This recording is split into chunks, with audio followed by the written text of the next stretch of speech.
Reliable, affordable communications are not a luxury or something that should just be afforded to people living in major population centres.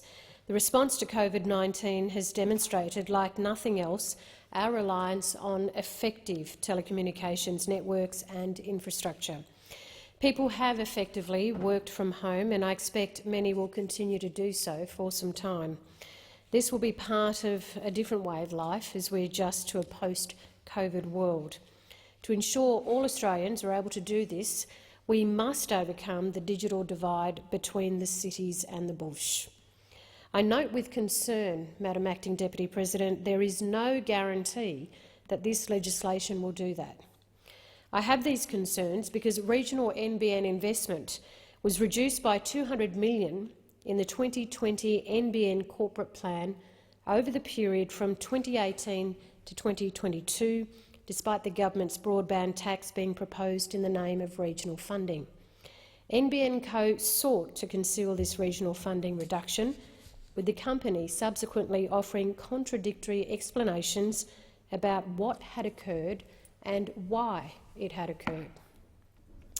There is seemingly no mechanism that requires the surplus revenue from the government's $800 million annual broadband tax to be spent on regional networks. In practice, there remain legitimate concerns that once the tax revenues flow into NBNCo, the company management can effectively direct surplus tax revenue towards anything they wish once it is washed through an offset account, regardless of whether the expenditure relates to a regional outcome or not. The government is introducing a broadband tax in the name of regional funding, while cutting regional NBN investment at the same time. A new tax that will not fix the problem this government created. Remember, the Liberal Party voted against universal broadband access in Australia.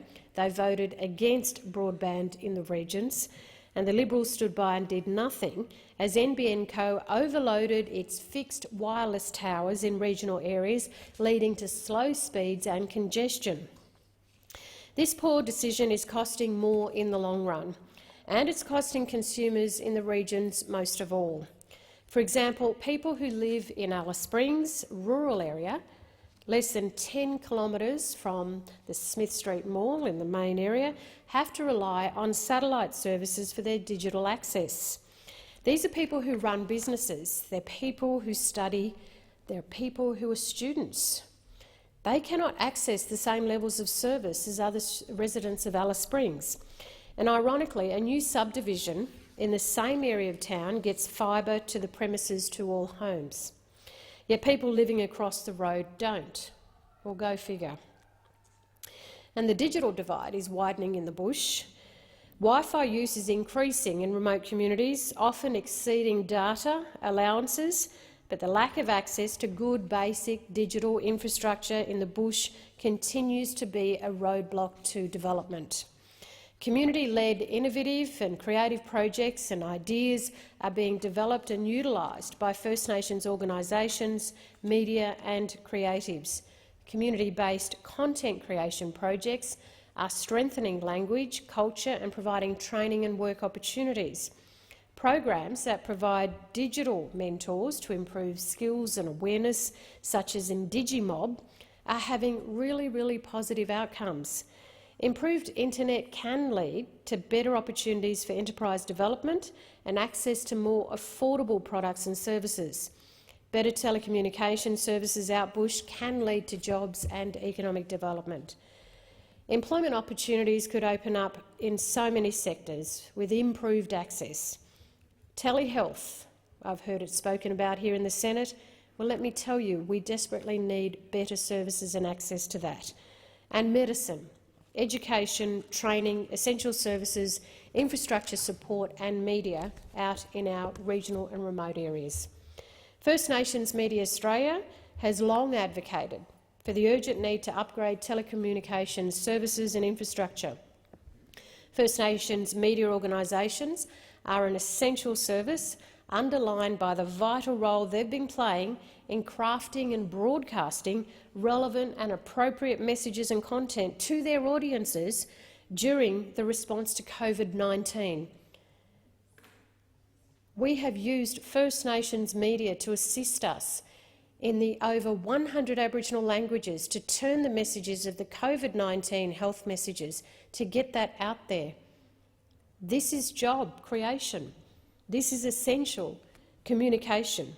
I have no doubt our First Nations media organisations across the country have played a major role in keeping our communities healthy and safe. I'd like to extend to them actually my thanks for their hard work, often not remunerated, certainly during this very challenging time across our country. And if you haven't seen or heard some of the outstanding work First Nations media workers have recently been doing, jump online and take a look.